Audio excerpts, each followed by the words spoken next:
residencies and etc. for the US. I mean, you realize they go back to playing LAN in the early days, right? Yeah, but that's so long ago. Still some shared players. Yeah, but not to mention Jarvis also got LAN experience as part of Rogue. That's like saying, oh hey, Zeronic can go back and play at the top level right now just because he played competitive back then. You mean he can't? Why do we keep bringing him? I love you, Alex, by the way. Nothing against Alex. We bring him because cigarettes won't smoke themselves. No, that beard is fairly glorious. That's true, that's why. And Klaz, Dokkaebi, the Pulse here being removed as well on Oregon, which is pretty darn strong. Mira at the end, which wouldn't be too surprising. Maestro, Mira, Maestro, okay. Someone had to go that started with an M. Yeah, Maestro, Mira, and Echo are the three operators that you kind of would like to ban. We'll call him Mecco then. Just so it fits the theme there. Come on, I don't want to be wrong on that. Well, let's see how things go in good old Oregon. We will, I mean, hello. Mint trying to keep it interesting. Trying to make sure Hot and Cold has some footage. So, well, at least we have some idea that there might be a clash being played by Hyper, assuming that wasn't going to be 6th picked off of. So, should be interesting to say the least. Yeah, of course, starts out. The initial phase has not ended, so we don't know. It means operators can just change. There's no... They weren't even locked in yet. Yes, yeah. So since they're not locked in, you can just change them and do whatever you want. Fairly simple. All right, well, we'll talk about Oregon for just a second. The two most common sites are very obviously downstairs in laundry and upstairs in kids' dorms. And otherwise, it's very flexible. It really depends on the team. It's odd that we say that Oregon is very stale in the metagame, and yet I'm saying, oh, it's very flexible in the third site. It's because you don't really have great options, let's be honest. Between tower and kitchen, all right. Yeah. That's like saying you have a lot of flexible choices on cafe. So, I mean, yeah, you have a choice of somehow rage quitting or not playing bakery. That's only if you get night cafe. Yeah. Ooh, night cafe. And then 3 out of the players just end up voting to play down in the bakery, and they're like, why am I even here? Yeah. But anyways, my point being the third bomb site, not a great option, and that doesn't mean teams haven't won tower. There's actually been a fair amount of tower won, some of it due to mistakes from attackers, and some of it due to good plays from defenders, sometimes even decent setups.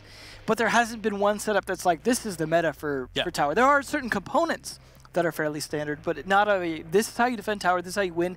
So much as there is for most of the time the laundry. There's pretty concrete setups. I mean, there's and you have Mira available and Echo available as well. Yeah, outside of the bans, it's pretty much the same. I mean, I wouldn't be too surprised to see Echo being played on tower if we do get to see it, which is fairly likely. I mean, I don't know. Both tower and kitchen / dining have their own. I do hope that we see that the new operators somehow change up the kitchen dynamic so it becomes played more. That would be great because kitchen. Or maybe take Oregon out of rotation. You know, one or the other. Something's got to give in that sense. But nonetheless, you know, we say that maybe it's stale, maybe there's no more new ways to play it, but we are just starting basically the season outside of the Latin America play day last month. So there's possibilities here. Still could happen. Still, some ways they could play it differently. I just. I'm not expecting anything super groundbreaking. I'd like to correct myself. The picks of the operators will stay the same. It's just the 6th pick. Yeah, they hadn't gotten the 6th pick. Which means they hadn't gotten the reveal phase yet, I don't believe. Not that that would necessarily change too much. But the 6th pick phase is a little bit shorter. It is being discussed, actually, because there were auto picks. Oh, I see. So it is up to an admin decision at this point. Yeah, probably best. There was no reveal phase yet. Probably best to just let them repick, just in the case. But hey, I'm not an admin, so we'll see what happens. Yeah, it's for the best, really. Don't give me a badge and a gun, I tell you what. I'll tell you what there, brother. I mean, it's bad enough I get a gun in this game. So actually, no. Mistakes were made. No. That's true. If I can't hit anything with it, what damage can I do? We all remember. Let's not. It was your team. I blame you. We still won. Yeah, that's true. We tied 1-1 with Team Intero, but my team got an extra round, which means there we go. All right. Challenge is up. There you go. Let's do it. We need a rematch. 1v1 me, Parker. Actually, no, don't 1v1 me. Yeah. Let's play against one another. Let's play. Let's just slap each other. Well, actually, the only time I played against Parker is like in a playtest after Invitational last year. Wow. I did play pretty who well. won that? Did you get one extra round? I actually did win because I had a Mira. I played Mira, and I'm a good Mira player. Broken up. All right, so we have repicks, so they are available because of that. So very fair here from our admins. So that means more interesting. Like I said, they didn't get revealed, so that shouldn't really change too much about what operators they pick, although maybe Clash wasn't even really being picked. Yeah, again, it's just, rehost. Yeah, okay, we'll just pick whatever. Yeah. So we're waiting for all the information here, and for the last player to come in, there you go. Everybody is in from both DZ and Rise Nation. We should be ready to go into our game. Of course, it's Oregon, and we'll see how this things go. Usually, Oregon is the map that big teams go to die on. We'll see who'll survive this one, or it'll be another 7-2, 7-3. It's day one. It's day one. You never know. Yeah. Anything goes. Let's go into Oregon, ladies and gentlemen, and we are ready for our picks. I remind you that we have 4 operators banned: the Glass, the Dokkaebi, the Pulse, and the Maestro.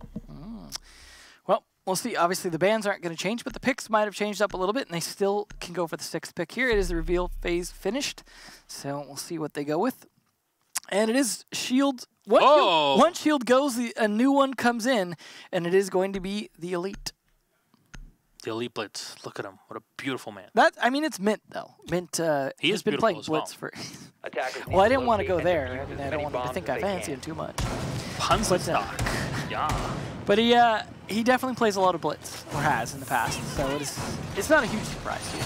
Yeah, Vandal here with the setup. Now, this is something that obviously isn't a big deal, but if you're a Mira player, if you destroy the wall first and then reinforce and set up the Mira window, it saves you a couple extra seconds. Yeah, it certainly makes it easier to see around the corners, and of course it's something you do need to be able to do. But of course, one thing you're definitely going to expect on a basement attack, especially one where Mira's still allowed, is that Capitao. The hot cold's going to be ringing, so you can smoke off that Mirror, or potentially even hit some fire behind it to be able to kind of burn them out. Now, obviously the interesting part is how will Mint be used? Will it be the dozer that just comes in? He tends to play pretty solo on Blitz. Yeah, will he be just the one that moves in from the tower on the opposite end? West. Or yeah, in this case it's in small tower. Okay, so it is tower. It's just the other one. But not the map tower. Just to clear up any confusion for anyone who thought this was the map tower. I still want to see, like, this is the big community vote where they're like, hey, can we have coaches playing against one another on tower? And I'm like, yes, I want to see that. I already had to play Favela in a show match, so what do you think? He still won. Doesn't matter. That's true. Anyways, Mint here trying to push in. He does take a bit of damage early on. He does have the Capitao to help him. Hyper, though, will get the kill on Hot and Cold, which is definitely not a great start. Losing the Capitao is definitely not great. Capitao is an excellent operator to have on Oregon, no matter the site, really, and you would always like to have one available for you. Nyx will just drone in, but the Vigil is kind of staying away. Mint did not... Oh, there we go. He spots the operator. The Vigil, and no! Goes from the side will win out the fight here. The CZ and just the Scorpion melting Mint from the side. Nyx trying to move in and face check here against his opponents. As you see the Ella already peeking in, finally taking down the Vigil on the floor. As Hyper will go down. Nyx finally with the cleanup. He does take a bit of damage, but minute 35 and 2 kills for each side. That's...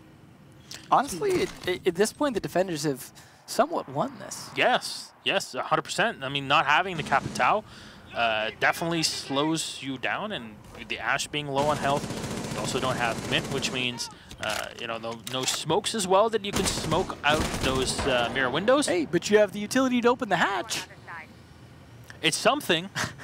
It's something, but again, because there's only the Valkyrie and that mirror, it's just, if you had smokes, there's nothing to see through them. Yeah. Well, we'll see. They're at least going to try and use the X-Kairos to try and open the window up a little bit, potentially. No, doesn't look like that worked out. Might have been impact naded off even. We'll see if they can make anything happen here, because time is dwindling down. 45 seconds left, and of course, no time left to even attempt a reset here really on Nyx. So they're going to have to go in guns blazing here. There's, again, a second impact nade to stop those. It's working out quite well. Oh, smoke being thrown in, and that'll force the Planter Pochaman to fall back. There's still 2 Toxic Babes in the back pocket of England to use whenever he wants to. He still has to watch that hatch just in case there's somebody coming in through it. But no, Jarvis and Nyx are coming in from the opposite end. It seems like this is a complete rotation. through the opposite end. I'm not sure. Okay, there we go. So he's going to just use it to delay the Ash for just a bit. They hear the drop, and that's the kill from Vandal. There's 2 more left alive, low on health, but Pojo Man is ready.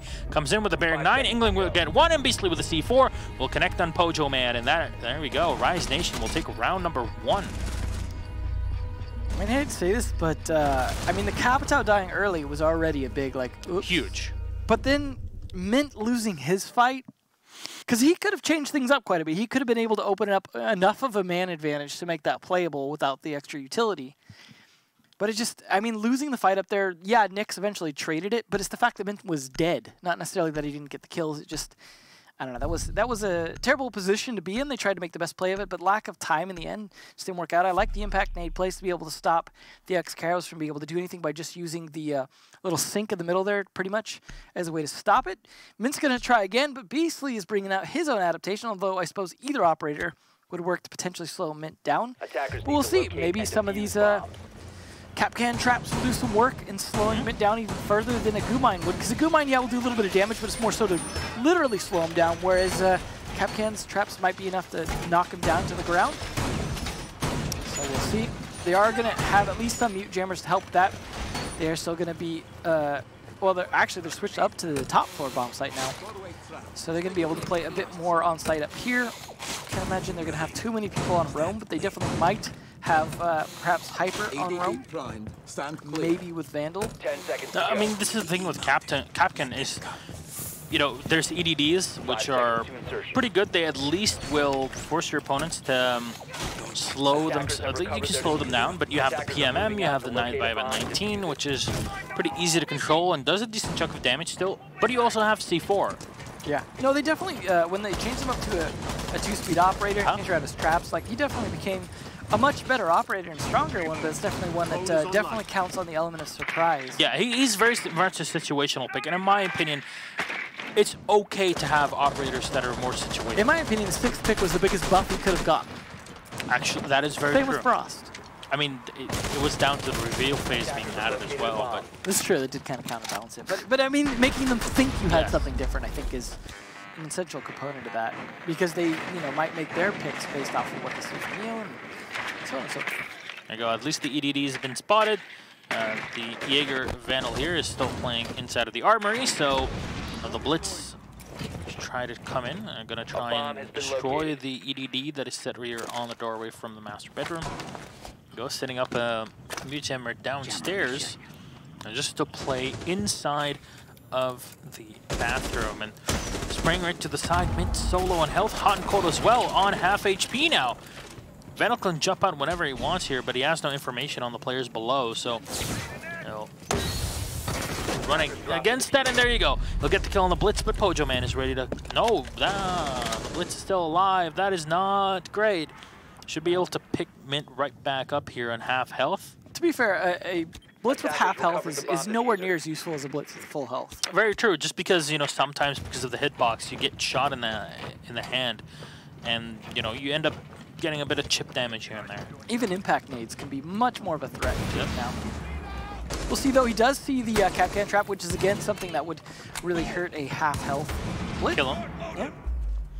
And you see the entryway from the closet here. Pojo Man will have 2 already used on top of one another, which allows you to just, you know, crouch on in and go for the plant, and as well an extra 1 to have an angle all the way down into its dorms. Now the Ash is watching for any rotations back from the small tower, but it might just be time to rush on in. Mint here will go for the plant, as he does have his back facing his opponents, which means it's a bit more difficult to find him, but England will get the shot from the opposite end. He's still playing in the bunks, and Han Cold will find him here on the Capitao. Hyper with the refrag, Ghost with 1 more, but it's now all up to Hyper with no Nitro Cell available. He still gets the kill. Han Cold is down on the floor, but it's Nyx with the diffuser in hand. He'll try to go and plant on the opposite side. And the kids' dorms. Information being relayed into Hyper as try to play against his opponent here. Nyx on the Ash, turning around. He spots the edge of the SMG, but spraying right in. Nyx will find it. And that's the kill. Hyper will go down. Nyx saving the round here for DarkZero. He spotted the side of the SMG. There you go. And then looked back again, sprayed into the Valkyrie, and took her out. Still not really concerned about these DarkZero attacks. They seem kind of flying by the edge of their seat to an extent with that blitz in play. I don't know. I mean, yeah, you do have some ability to push them quickly, but it doesn't seem to be doing a ton of good for Mint. Even when he had the situation where he had a good idea, oh, let me plant with my back with a shield, it's a situation where had he had higher health, something I mentioned earlier, maybe he would have been able to survive it and get the plant down, but because he was low health, and you can't do anything to boost him outside of maybe Finka above that 50%, he becomes kind of more dead weight, more of a problem and a liability than a useful operator at that point. Defenders, so Mint's going to try it again, this time without even faking it. Like, they're really banking on this, and it's only worked 50% of the time, and I wouldn't even say, I wouldn't count that last round as a full 50%. So we'll see how things play out this round. They're again bringing the same operators. Defenders again bringing their operators as well with Captain. I'm still interested in the blitz, but I don't know if it really is the operator to bring in this situation. But he's certainly not getting any kills, I'll tell you that. Yeah, the plant, he wanted to go to the plant, but, you know, wasn't really expecting England to keep, you know, that fast and go for the kill. But still, Hyper is setting up here on the Valkyrie. Still has one more Black Eye left. Nitro Cell, of course, the captain wasn't really able to use the utility correctly in the previous round. Vandal, not really taking out the Blitz. You know, maybe that would have won the round for Rise Nation. I think it would have been more important for him to win that fight on the window, of course, but it was good team effort. You saw the way he tried to push when he knew that there was someone there. He pushed at the same time as the Blitz. So just good timing. You can't fight two angles at once. Certainly some people try and pull the full 180 to try. Our camera's been taken down. Of course, the reinforced wall from the showers, which means having that long angle to control the back white stairs not really available for the team unless you want to use one of your X-Kairos. Doesn't really make much sense, so Pojaman will stock up on all three Kairos to use on the closet here in the master bedroom. Nyx will go in and set up for his camera. You should have a line of sight on anybody wanting to move in through and push in into this small tower. More drones are being deployed in the master bedroom, but there's Mute Jammer here to slow things down. Jarvis on the Thatcher, and that's going to be priority number one in this situation. Yeah, definitely clearing up a lot for those drones if he can get those Thatchers in the right place to take out the Mute Jammers, because you see a lot of effort being put into making sure that they set up to secure any kind of flank from coming out against them with those drones, because if they lose anyone on the attack, that person immediately jumps on cams and watches flanks for the remaining teammates to actually make the push. And this is the big difference between this round and the one before it. Rise Nation are playing with roamers downstairs and really completely foregoing players in the armory. So it's very retake heavy, which is, again, where those drones are going to come in. But we'll see if this Capcan's also factor into slowing things down a little bit, but it didn't seem to do much last round. Yeah, that is for sure. And, second pick. Have to go in for the plant, but Mint will just walk on in. And he's going to flash the Capcan and get the headshot. And there's nobody in here. The white stairs, there's only one player in there, and Nyx has already come in here on the Ash. The plant should get put right next to Mint here. Attackers activating. There you go, the rotation. All players stacking up in front of the Blitz, who's going to flash them all. They'll fall back. Hot and Cold will get one. England will run on in, but Pojaman should have an angle on him as soon as he comes in. There you go. An extra flash just to make sure it's done. Venom will get one taken down, Mint, but that's all he's going to get out of this one. So reloading with the 416, 4 players to go through. Needs to ace to win this whole round, but there's still an extra few angles for him to deal with. A bit too much, really, no matter the level or skill of the player. And there you go. Main window held by Nyx. Gets the kill. Vandal's dead. And the hopes for this round will falter. And I really think the Capcan is really not doing anything to the team. At this point, just bring Elysian. Maybe it'll be better. Yeah, that's what he's picking off of. Just, I mean, you know what? Just line them up down the hallway the way Mint's going to come. Seriously. I mean, at this point, obviously they're harder to spot, a Gumine than a Capcan trap, but we'll see. Now they can go back down to laundry, so of course they will. Dorms seeming to not be their strong suit.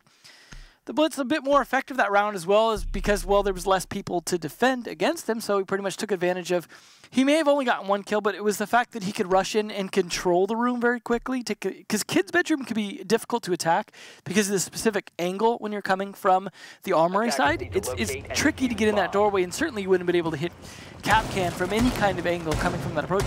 It's the fact that Mint was able to run in there safely to do so, that really definitely benefited his team that round. So that was definitely a round where I feel like it was just by Nyx, top of the scoreboard, also being the last one to get a kill. A lot of times also the one to get that cleanup. Previous time in dorms when Mint had died upstairs, even though that was, I believe, on the laundry attack. Still, he's doing a great job for his team, and definitely nice to see him as a player kind of evolving over time from someone that was, you know, I was thinking, well, they're bringing a relative into the game? Like, how's that going to go? But it's certainly paid off. Nyx has been one of the breakout players, one of the top rookies in Pro Siege. His rookie card. Oh yeah, I guess I checked out the CGG 2018 awards, and first of all, I'd like to congratulate Parker Carabank for winning Best Caster, because he very much does deserve it, and this is coming from for what some people will think is competition, but there's no competition when we're a team like this. No, I'll give it to him. But no, despite it being Canadian. But Aces was seen as the breakout rookie for the year. Nyx is definitely all the way up there. That's for sure. Doing quite a bit of work on the squad. Now, just continuing in with the drone, making sure that he has info and a beat on his opponents down in the meeting hall. There's nothing really so far, as the Blitz is just moving in from the back. Now, this is one of the situations where, as a Blitz, you can't really do too much because of the longer range engagements. Getting up close and personal where you can actually flash and win things out gets very difficult, especially with an Ela. Those Geshmot mines are really going to make things difficult for him. Now, his job at this point is more as a distraction, so someone else can go for the flank rather than trying to aggressively push himself. Now, the question is, will Pojoman use one of his Hibanas or his Kairos to open up the side? And there you go. He will, but not from the main hallway. He'll be using it to watch through from the opposite end here. From the kitchen. Nyx will get one on Ghost and at least take down the Ela. The cost of half his health, but totally worth it in this situation. Taking down the heavy 1v1 up-close fight operator. You see, even the Valkyrie cameras are being set up in very compromising positions just because you want to see what's going on, and not having the Maestro really makes things complicated for you. And I really have to question, why is there no Echo being put on play? Yeah, it's certainly an option here, but definitely the case where they're absolutely not exercising it. Maybe when we see the side switch, we'll see that used. Hot and Cold finally able to get some use out of his smokes here on this laundry attack this time, as he has not died early. This is overall a much better round than the first one. Attack crossbow used here, but only one of the smokes, and no plan just yet. This is DarkZero trying to bait out utility, and indeed it works out perfectly. A C4 and a gas canister expended. They should be able to use the second one here, and they're going to use one to burn players out, at least push them back from the main hallway to go for the plant. Jarvis will find one on Hyper, and there you go. There's the smoke. That's the call out for the plant. And the second smoke grenade will come out here from the Blitz of Mint with one more firebolt. Big shot in the back, but no, Pojoman is spotted and taken out. Diffuser picked up by Mint here, who has to go for the diffuser plant, and unfortunately, the Hibana just got taken down at the edge. Jarvis will get one. It's a 4v2 now. Is there any C4s available? Nope, there is nothing here for the defensive side of Rise Nation. Will have to retake here with a Mira and a Valkyrie. Valkyrie at range, body shots. Very difficult to really do consistent work with her, but there you go. Vandal will get one on Nyx, finds the headshot with the Vector. And Mint just standing on the diffuser, holding off for it. Hot and Cold holding from the top, and Beastly will come in. He'll find the kill. Try to go for the 1v1 fight as Jarvis is still coming in. Hot and Cold will thread the needle. Beastly's going to go down, but Vandal will find one more. It's a 1v1 in Jarvis and Vandal. Little time left as Jarvis will win it out here for DarkZero and we'll leave at least a 3K at the end of the round, not a 4K. That was definitely, I mean, I just felt like Jarvis that round was like, everyone else was working on the plant. He was just like slowly picking off members of Rise Nation. I really think it was a 4K. Probably. There's only one kill that was set up by the Capitao, and that's about it. Great plays by Vandal, though, in trying to clutch that out. Like, he really put in a valiant effort, and hitting that shot at the Vector is fair. Yeah, but it was just a great call by Jarvis to be like, I'm out of here. I'm going to go hide in the garage. You have the time to your advantage. Absolutely. Use it. It worked out. So that was really what made it so Vandal was just in a tough spot. But we'll see. We are slowly creeping towards the halfway point with a clear advantage here coming out from DarkZero after a rough first round. Mint has played a lot of Blitz before, but I've never seen him just really harp on it this consistently. It's like he's wanting to explore or rather how much he can get away with. Yeah, and honestly, he's been getting away with quite a bit. I mean, it was a little rocky the first few rounds, but the last couple, it's been a lot more critical than it was previously. So it seems like he's kind of figured out, okay, I stretch myself thin in a few of these different areas, but if I play it smarter and a little more conservatively, it's working out pretty well. But that's the thing. In that case, why not just run the Monty? Right. If you're going to play like that passive on a shield operator. 10 seconds left. There's always these sorts of questions that pop up, but I mean, obviously he's generally a better blitz than a Monty, so it's just maybe just personal. obviously the two operators play in a different way, but the blitz being passive is just not something you would theoretically think about, but obviously it works out. Well, so there's a difference though. You can be passive aggressive in the sense of you can impose a threat on someone without having to execute it. So you can come around. The situation I was talking about with flanks earlier. You can threaten someone, start charging at them. And all that purpose, you're not trying to close the distance. You're just trying to scare them enough to focus on you, so they don't turn. Whereas a Monty, you could turn away from for a few seconds somewhat safely. A blitz, you cannot do that. It's like having just nukes at the ready. Yeah, yeah. It's like mutually assured destruction kind of thing. Yeah. There you go. It's a deterrent. Absolutely. No one will fight you. It's mint assured destruction now. It's minty fresh. That's yeah, absolutely. Well, it is not as fresh. Round 5 in, but the Fresh Prince of Oregon. He whistled for a cab. And then it came near. Yeah. So we'll see if it works out again. This round is, well, there will only be so many attack rounds, but hey, he gets one extra round to do it in the new format. We'll see. As things have been going progressively better, it seems like, each round for DarkZero. Nick's had a little bit of a rough round last time, but still, overall, he's doing very good work. I think averaging at least a kill a round, if not more than that. But I mean, that's his operator's job, really. So that's exactly. I mean, we say kills or anything, but that's his job. So doing quite well on that. I mean, I've given him a bad time before about playing operators that are meant to be played more passively and struggling with that because he tends to be an aggressive person. So having him on aggressive operator, I think, is a smarter choice. I don't know if the mirror was actually popped down there. It was, and it was popped out of defense, right? Yeah. Yeah. Weird. I got to imagine it was. There's not a whole lot of other ways that could have happened. No Twitch drones. So, you see the cam right there? Yeah, like, this is the thing. Why is there no echo? It would have been so much easier. And there you go. Mint now is on overdrive. He flashes into the Valkyrie and waits for the recharge. There you go. They can't really do much against him just because of the C4. And actually, the C4 opens him up for this. Diffuser's been planted, and now he pushes England away. He dies, but he already got the kill that was needed. Ghost is in the side. Does have the Scorpion Evo in hand, so can try to land shots against his opponents. The Geschmalt has been set upstairs. He still has an extra one in hand. Wow, they're leaving quite a bit of equipment in the back pocket. Hyper coming from the back, but you should have already heard him coming back through here. Pojo Man will find one. There's one on the floor. There you go. Nyx is ready for him. And they're waiting for the second one. They spot him as well, and that's the second kill for the squad. Vandal will get one on Poge as he tries to go for the diffuser. No, gets one at hot and cold, but it's not enough. Jarvis, yet again, will find the last kill. Take him out of his misery. There you go. DarkZero in control. 4-1 so far. Damn.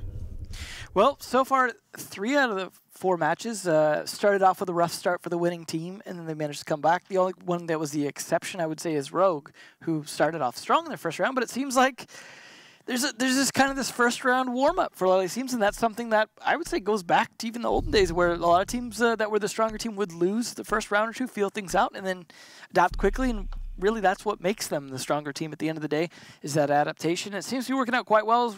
We're not seeing a lot of great adaptation coming out of Rise Nation. I mean, they're trying some stuff, but as you said, you know, where's the Echo, for example? Why did they not have strategies where they could have adapted Echo? And that's what it makes me feel like. It's not that they haven't thought of it. It's just a case of like, well, we have these strats already prepared, and they don't involve an Echo, or maybe they may say we don't have a great Echo player because the person, I mean, I guess I was gonna say this on the other team, but Nyx was like the steadfast Echo before for DarkZero, which kind of struggled with it a little bit. But I don't know that I can think of a really strong Echo on the other team, and on Rise seems to be a problem for them. Yeah. Like, I mean, it's not that they haven't ever played it, but I just can't think of anyone that's a standout Echo player. And maybe that's really something that's going to hurt them in the long run. Okay. Well, this 5 seconds to insertion. This really complicates things here for Rise, just because of the way the sites Attackers have work. recovered their diffuser. Attackers locate and defuse. Every single time they kind of force themselves to play downstairs. It's just laundry is just not working well, and having the blitz, especially in the way that Mint completely changed the way that he played that blitz. Yeah. He was playing super passive. We talked about it quite a bit, and then suddenly round 5 he just rushes in and he doesn't even go for the kills initially. He just pushes people back as they're timing things correctly for a plant. Yeah, that threat is what he's finding much more useful than his gun some of the time. All right, well, next we'll spot the 2 reinforced walls in here. Can't really do too much with them or against them, really. I guess they're just deterrents, but, you know, they're there. I don't know. I don't know what to say. Like, yeah, what more can you say about reinforcements? But they're just there. They're just there in the attic. Okay. We'll ask them how they're feeling later after the round. Oh, they're still there. Oh, I like that drone. Hey, there you go. That was a nice little like sideways strake through the hole there. Nicely done. So at least Rise playing fairly passively, but again, that does give Mint the opportunity to kind of close things up a little bit, get a little closer without having to engage anyone too aggressively. Gives Nyx a chance to entry and get into positions where he can more effectively help his team. Not sure Vandal's going to get away with this. Nah, man. It's not going to happen. You can chuck C4s fairly well with an arc, but when it comes to trying to stick it up directly above you, yeah, it doesn't have the same amount of range. Well, C4s have some heft to them now too. Exactly. As part of the changes to the velocity of throwables. I've never held C4 in my hand, so I don't really. That honestly surprises me. Someone who's held many other guns in your hand. Attackers have located yeah, but C4 is not a gun. Well, sometimes it's treated like one in this game. And sometimes, occasionally, if the spectator's a little off, you know, it looks like one. All right, well, will the smoke peek against it? Nothing so far. Hot and Cold just opening up his punch holes to look on in as this push is completely turned into a tower play. The Blitz is still very powerful in this. Now, I'll remind you, shields work very differently. When you chuck C4s in front of a shield, what will happen is it'll block the damage for the player, but not anybody behind him. Yeah. And not always all that great for a Blitz player as well, compared to a Monster player. Yes, indeed. And in both situations, you know, you still not are protecting the people behind you from the blast. It's odd, but that's how it works. Mint will come in from the side, as Ghost will get one. Jarvis with another Ghost, actually getting the 2 out of here. Oh no, the Valkyrie almost able to get it done, but no, Mint is coming in from the side, and that's 1 melee and the kill. All up to Ghost here, who will have to fall back. And as he's reloading, you know, Mint just coming in and firing right into him. He'll find the headshot. Ghost will go down, and man, beautiful play here from Mint, just turning it up to 11 on the Blitz. And you see when he got meleeed, the shield got pushed away, but this is why you saw Mint completely turning the other way, so he can block all the incoming damage. It would still work, because you're hitting the shield. And that's the thing, is you see also really good Clash players knowing that as well. Do that, yeah. I've seen that play, I believe it was the plays we were talking about on the stairs, on the server stairs on Bank with the shield, were a similar situation where he turned exactly in time to try and block the shots. And I believe he just got killed from behind is what ended up happening. But Tower is an interesting start here for your defense, so we'll see how that goes. I like that Beastly last round also must have heard me because he tried to use his C4 as a gun and it didn't work against Mint. It's coming around that corner with the C4 in hand. So Mint going to be playing an operator here. He also plays a lot of on defense. Wow. I'm almost surprised I don't see him just play Clash. Like, you know, try and play a similar role on his defense. I mean, Tower play for the first round on your defense is definitely something that's gonna maybe overwhelm Rise Nation. But this is coming from a team that back when they were Flipside, especially, were really well known for playing the offsite. Exactly. So it certainly doesn't surprise me too much, as a lot of the core of the team is the same from that time. We'll see, though. We have yet to see any attacks from Rise Nation, so hopefully they can rise up at least a little bit to not make this the first 7-1 of the night. Yeah. Try and continue the 7-2-7-3 pattern at the very least. Jarvis just setting up here with the Valkyrie is, of course, if you're holding Tower, the entire floors really are important. Even the bottom floor.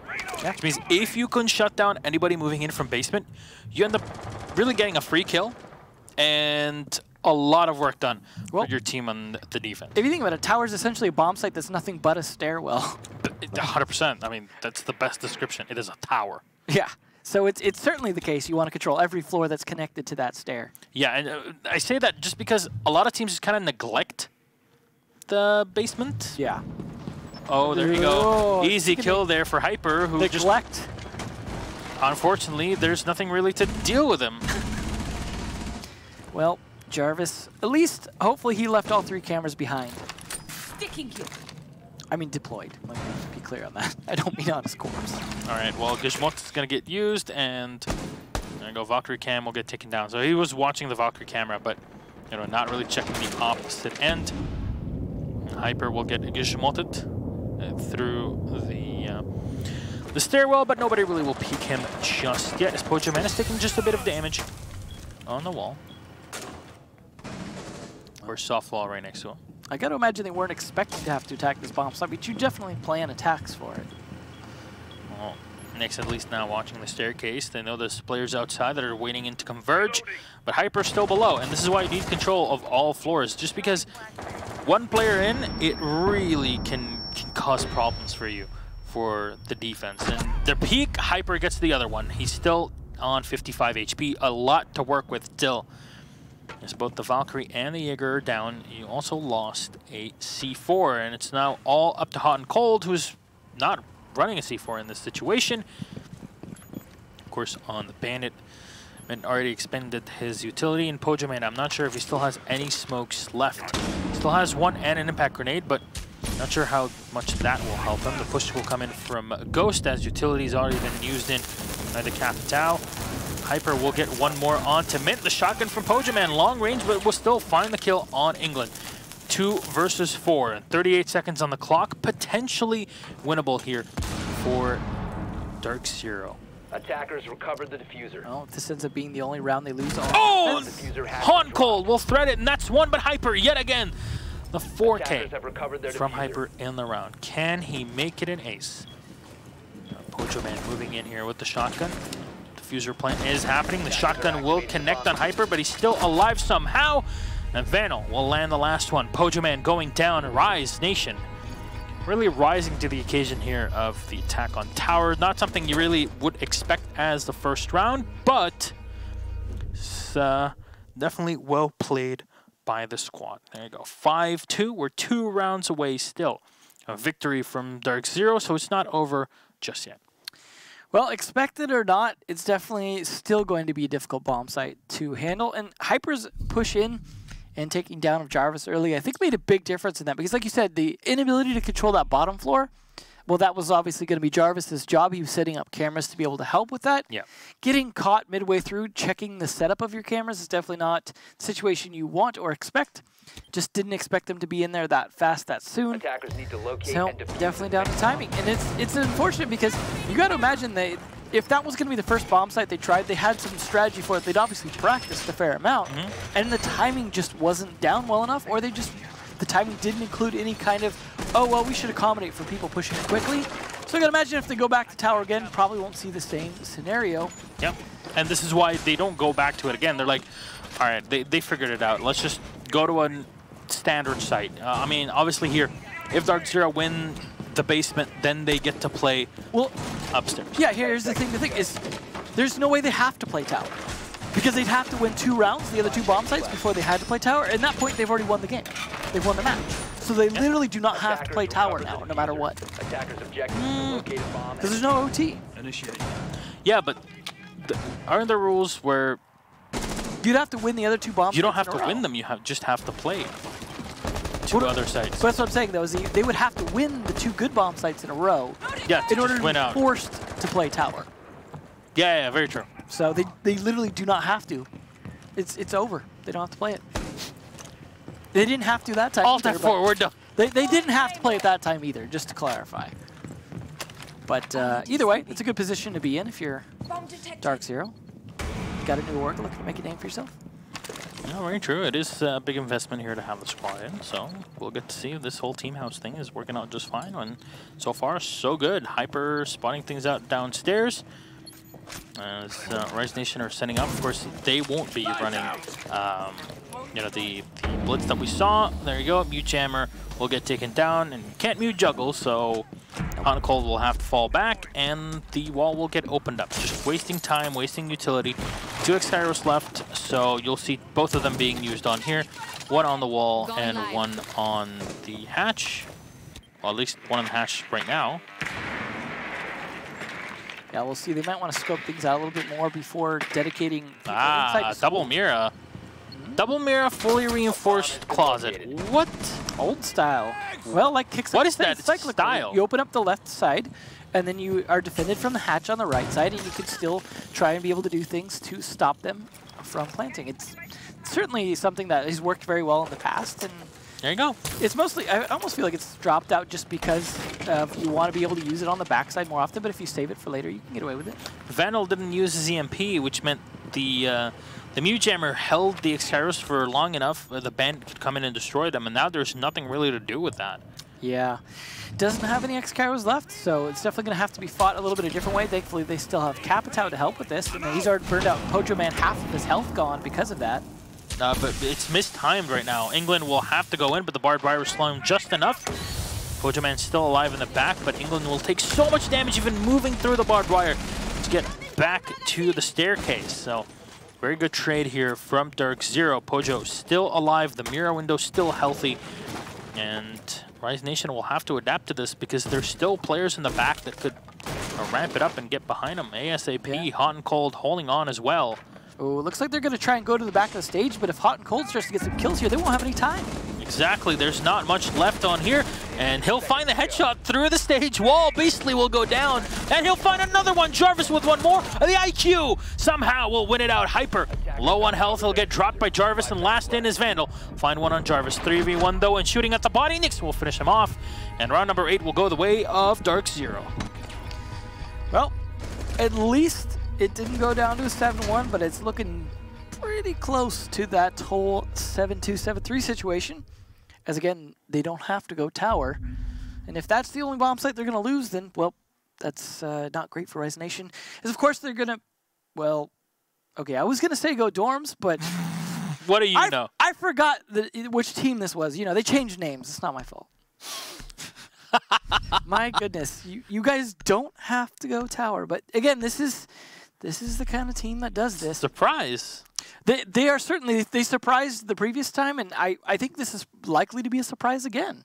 Hyper last time did make the plays with the IQ to make it. I mean, it wasn't necessarily dependent on his schedule or anything, but he just picked off that operator, which makes me think they probably didn't anticipate this being tower again. They're expecting to fight dorms, so we'll see if the gamble from DarkZero wins. But at the end of the day, like the best Rise Nation can do is come back 4 rounds in a row for a tie. I don't think DarkZero confident that they can, so it's just kind of like, we'll just try and surprise them again. If it works, we win. If it doesn't, we win the next round. So I suppose the thought process is sound from a team that has such a comfortable lead. Yeah, it definitely makes a lot of sense. I mean, but there's still the philosophy of when you're ahead, get even more ahead, right? Yeah, I mean that's when a lot of teams choke, because they get too serious. They try too hard. They're like, oh, I've got to close this out. Except for G2. Yeah. They just are like, I'm done. And they just end it. There doesn't seem to be that pressure to finish it in a way that they can't close out. It just seems like they just end the match. Yeah. All right, well, Hyper will come in to try and contest anybody in the tower. Maybe there's some run out being planned, some utility that's being set up. The big problem before with the tower defense was the fact that the Valkyrie was instantly taken down by the IQ just moving in from below. And in this case, there won't be an IQ, but still the Ashe can definitely fill the role. You still have to clear tier 3 in this situation. Mix is up here, he's got ADS as well to protect him, and a shield. Mint's taking a decent chunk of damage as he peeks in with the Ella, but definitely not a good spot to be in. He does have support from below, and he sits behind Nyx. Will thread it. Ghost will go down. Perfect play here as Rise Nation lose the Capitao. A huge operator here. There's something in the... I think maybe he's reloading mid-death. That's actually very... Or switching his bolts. Just left him in the air for his souvenir of his former life. Well, one smoke canister already being used just to try and delay this. They're really focused on defending T3, which is absolutely what you should be doing. Exactly. Because if you lose that, well, all the other utility you have doesn't matter so much. They're going to try to burn people away, or at least burn the NESs away, but the shield finally taken down. There you go. You want to use the breaching round to take down the shield, and this means that T3 is now open for business, but there's a smoke downstairs watching anybody peeking in. The drone will be lost here by Rise Nation, but to deal with the smoke, they have to take control of this T2 window, and that's why England is here. It gives you perfect line of sight. You can set things up with the remote gas canisters, but you still have one more in the back pocket, and you can just wait it out if you're the attacking side. And the problem is switching off the IQ means they can't make sure that they've gotten all the Valkyrie camps outside the tower, so they can never be secure on runouts. And that I don't know how that was not a kill, but there you go. The Habana of England will escape with his life. At least just a bit. 2 players lining up on the opposite end here as now the attack has shifted. Beastly still watching, and England as well in the same angle. Come in from the garage. Just maybe somebody is planning for that attack. Coach will take down. What was that? Vandal just running in, and the second one as well runs right into him. Hancold will get one as Beastly, one for him and Hyper as well. Hancold setting up again. He finds the angle, but he gets the kill. Now turns to 1v1. Jarvis versus Hyper. C4 still available here for the Valkyrie as the diffuser will get planted right on the stairs. Information will get ferried up to Jarvis. As they'll walk up the stairs, diffuser will get set down the instant. Comes in, and the Valkyrie will go down. Hyper to win out the round for Rise Nation with a headshot on Jarvis. That was way too close for comfort. There you go, the instant flick to find the headshot. Well, so, tower, maybe not the best idea. It got pretty close, I have to say. Oh, absolutely, but it's just, they were definitely ready to make those trades that time. And it obviously worked out in the end, but just ever so closely. And again, Hyper winning the fight against Jarvis. This time, though, Jarvis had a chance to fight back. So, we'll see how they do on dorms, though. We know that they can win laundry, not so much on tower. If they can win dorms, of course, that's it. That's the end. If they lose it, they can go back to laundry right after because they did tower in between. So this makes a nice safety net for DarkZero to be in. We'll see, though, how this goes. Bringing a somewhat familiar lineup, but no, they are going to trade out the windows for the stim pistol. And that's okay. Right. And that's okay. Yeah, I would think by now most players would know how to play this site without that. Yes. Of course, Vera's not super great on this, but still, she does add a bit to the defense in the top floor, so it's okay, of course. I like how you're letting them know it's okay, guys. Yeah, I mean, you know. Stop crying, it's okay. Well, we'll see how things go. I do wonder if we'll see Mint go for any spawn peaks or anything like that with the ACOG, as that is something that Doc is well known for these days. Certainly a viable thing to do. Now, one interesting thing is that DarkZero actually are running a public stream at the same time, actually showing showing the game from their own POV. I would love to watch that later. Ooh, that sneaky little camera outside. Basically, just a bullpen camera. That's usually pretty interesting. No one's ever done that before. Yeah, definitely. No one's ever done that in the history of the Siege. What pioneers? Nick's definitely sneaking around downstairs here, hoping someone's going to try and come in through that window. I don't think they're going to be that aggressive here. Let's see. Looks like they're going for the old bedroom push. They have the Habana forward of England to be able to go as soon as they take that master bedroom control and start to set things up for that. And that's a similar push to what we saw come out as well from DarkZero when they weren't just completely depending on Blitz to make the push. All right, Beastly droning in. There we go. That's just a drone for later on to watch for any rotations, as he'll probably be playing in here. Where is he going to take this drone? On a ride. He's just bringing us along with him. There's already a drone in there. Oh, man. Interesting, yeah. Barricading up that door. No one will expect that. He does have some idea, though, if there's going to be someone playing in kitchen, most likely. That might have been something Nyx was doing to kind of help himself be protected on that corner so that he can focus more on the dining room side and the window at the bottom of the white stairs, but he is still kind of pinned in the bathroom to an extent. Well, Han Cold is just watching through as he rotates into the kitchen. Jarvis is with him as well to help. It's just bottom floor control, as in the meantime, England is just going to take his sweet time and have an entryway into the set. The generator room has been opened up, but still not clear. You still have to deal with the players that are in the back, and I'm not sure what England's trying to do there. Is Mint just lying on the floor, finds the headshot, and takes down the Habana. That already had done her job, but still, maybe should not have done that without any information on the players that are in the back.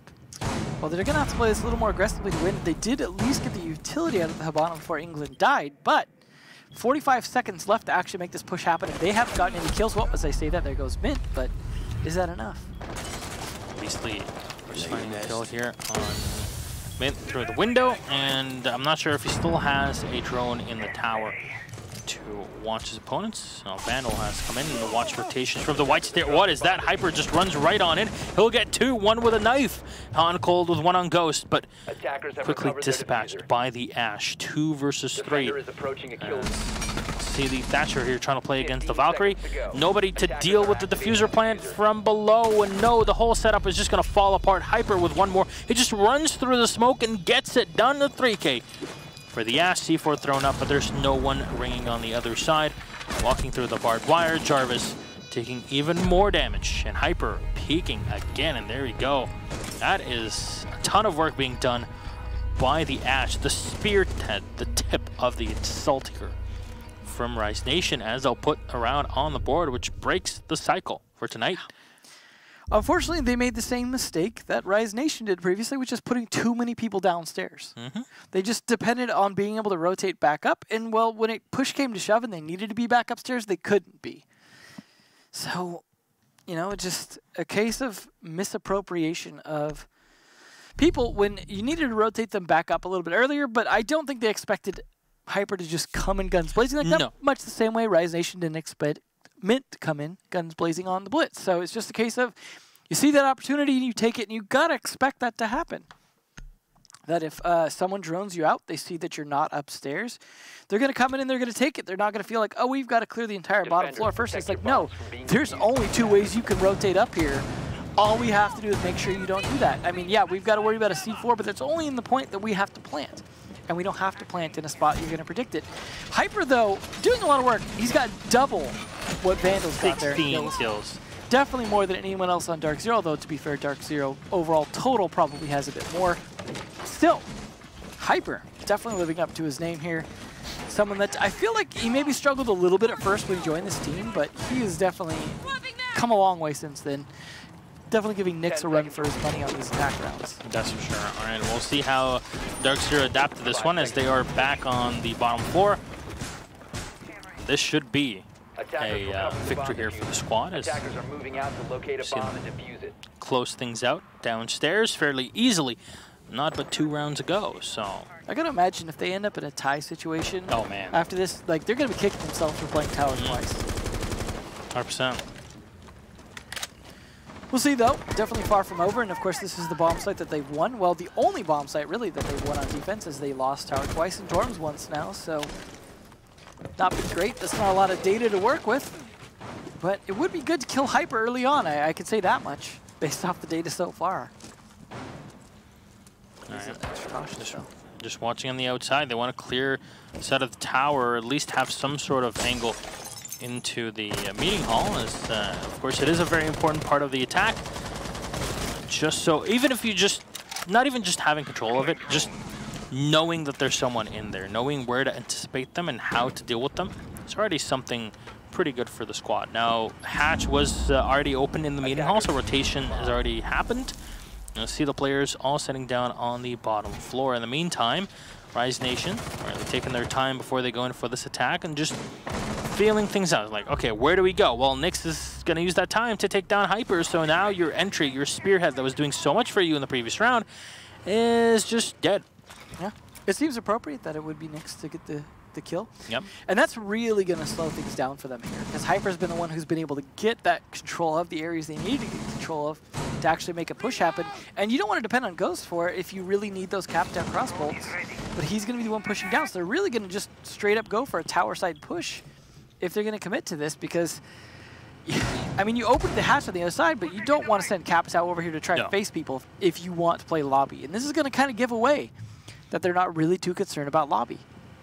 Now they're still unsure about meeting hall, and I'm not really sure if they opened the whole, if they cleared the whole thing. No, there you go. England has control of it, so they do know it's all open. They open up the hatches. They're going to switch this complete attack from a tower side, or from a lobby to a tower side, but Hot and Cold winning the fight here would definitely make things a ton more complicated for Rise Nation, as Ghost is now low on health, and suddenly everything just changes, and now they go to the other side, and the Habana, it is fairly complicated here. Jarvis as well is set up behind the mirror window, and you see the rush in from the attacking side. Nyx will already land one with the Bandit. 5v3 advantage for DarkZero, taking a bit of damage here. Hot and Cold. The C4 will not connect. This Nyx will go down a Beastly. Ooh, just taking a decent chunk of damage himself. Hot and Cold on half on the kill on Vandal. He's on around half health as Beastly will watch the diffuser plant from above in the school. England full health still on the Habana, who's holding the stairs. Still has line of sight if need be.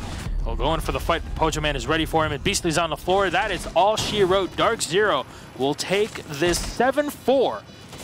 As today, the final matchup will be a lot closer than what we'd have expected at the start of it. It'll be 7-2, 7-3, 7-2, and 7-4. The score lines for tonight's matches. What a fairly exciting first day of Pro League for North America in Season 9.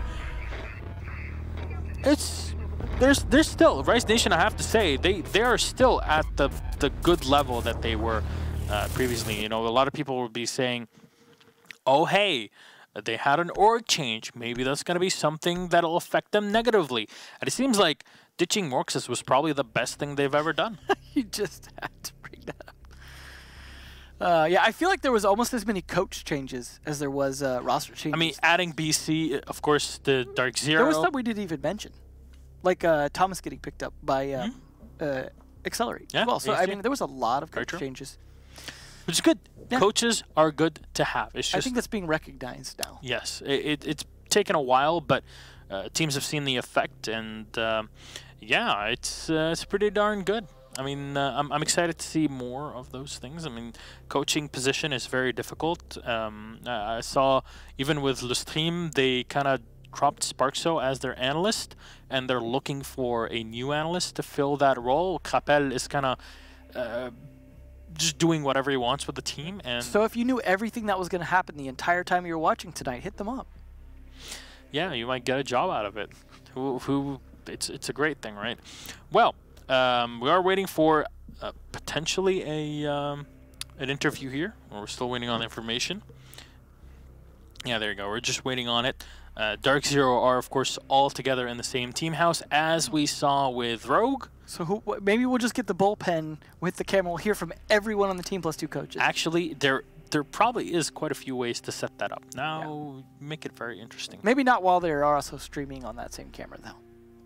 But that would be interesting for a future one. I mean, we've already broken ground with the 2-person interview tonight. Let's go to the full team interview next. Well, 3 technically, because Slash was in the back, right? That's true. That's true. He didn't have much to say, but that Continuum jersey was lit. Yeah, that was really nice. That brings back memories. Yeah. Sure. But yeah, I mean, that final match, I have to say, was much closer than we would have expected. Yeah. And Tower is why. Our interview is ready with Nyx, so let's ask him, and we'll see what he thinks about this whole thing. All right. Good evening, Nyx. How are you guys? I'm doing really well. How are you? Congratulations. It was a pretty exciting game to watch, and I saw that you guys were also streaming the bullpen cam, which is pretty exciting. I know that DarkZero is kind of trying to reinvent things and add more in terms of the content that wasn't really present in the past in PL, so it's pretty interesting. Kudos for that. But let's talk about the matchup. It went very much in your favor early on. Then it got complicated when you switched around to the defense. Tower didn't really pan out the way you guys thought it would be. We'll look at the first round that you played on defense. What do you think were the real faults for you guys in that sort of defense? So the first time we played Tower, the biggest problem was just Hyper getting in backside without us having like any info on that. Jar just ended up getting picked early, which wasn't his fault. He was just cycling cams. But Tower, we know Tower is a really good site for us, and it works. It was working in scrims, and we still have confidence that it will work in matches as well. We felt like we were playing man advantages too aggressively, especially in that second round where we had 2 picks.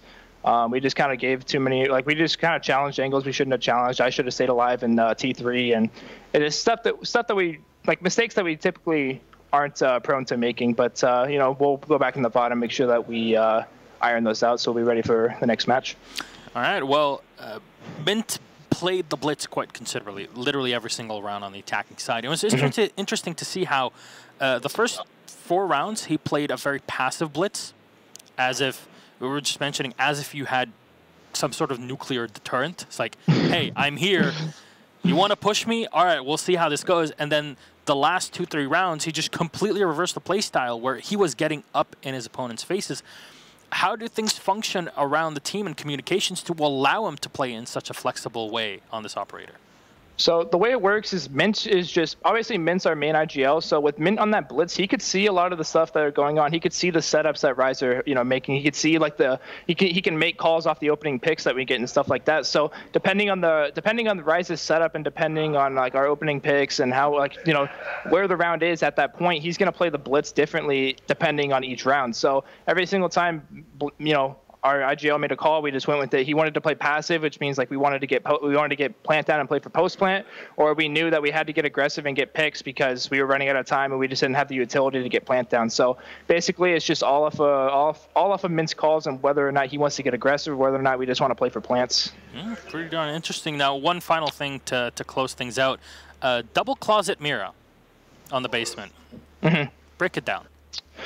Basically, we did the double closet mirror because we knew they were running the Capitao, and with that being, when you're running double closet, then you could just play pretty safely in that corner. Also, we knew that they weren't going to go backside at all until later in the round when we had all of those doors barricaded. So since we knew that they were going to do a primarily west side take, we put the double mirror, and then we just played our mute backside and like towards Blue Hall and stuff like that, so that when they dropped back, we had control, and we just played for trays, and everything went our way that round for sure. Yeah, it's pretty darn impressive plays there, even if things got a bit too complicated on the second side. But hey, a few kinks to iron out, and I'm sure those will be fixed throughout the next week. But again, congratulations on your victory against Rise Nation in this debut, not just debut for NA, but also debut of the organization. Finally, we get to see you guys in play, and I have to say the room looks pretty darn cool. Thank you. You know, hey, Bacon still has to bench quite a bit for us to see some sort of improvement, but in due time. But anything you'd like to say to the fans who are watching the matchup here next? I just want to say, thank you to all of our fans that supported us, since F3, since all the way back in season 1. We're really grateful for everything that we have. Jarvis putting up the heart. So we also want to give a big thanks to DarkZero for representing us. We couldn't be happier with our organization, and we're just really excited to get the rest of Pro League going. All right. Well, thank you very much, Nix. Congratulations again, and we hope to see more excellent plays from your squad as the season progresses. Thank you very much. Good night.